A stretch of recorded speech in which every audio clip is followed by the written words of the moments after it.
আমি একটা খুব মজার ইন্টারভিউ দেখেছিলাম জানো অমিতদা, রাজপাল যাদবের।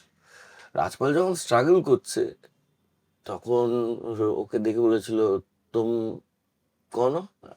सर एक्टर हूँ। कहाँ से हो? नेशनल स्कूल ऑफ ड्रामा से। अच्छा, एक्टर हो? लगते तो नहीं।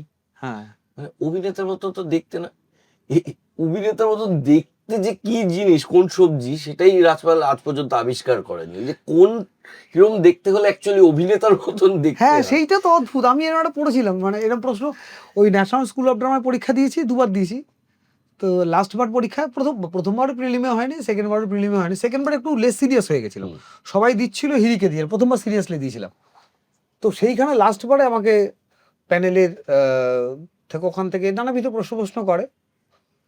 তো আমি বললাম তাহলে কি র্যাগ দিল? পরে বুঝলাম না র্যাগ না, আমার ভালনারেবিলিটি দেখছে বা এইসব দেখছে, এখন সব শিখেছি আর কি বিজ্ঞানটা। তখন ও বলেছিল যে ইতনা হাইট তো আপকা জ্যাদা নেই है तो অ্যাক্টিং আপ कर लोगे। হুম। তো তখন ইনস্ট্যান্ট ফট করে মাথায় চ্যাপলিনের কথাটা আসে। উনকা হাইট তো, আর কিছু বলেননি আর কি। তারপর নানাবিধ প্রশ্ন করলেন আর কি। তো সেই টাইমে একটা ছোট্ট একটা ইয়ে হয়েছিল।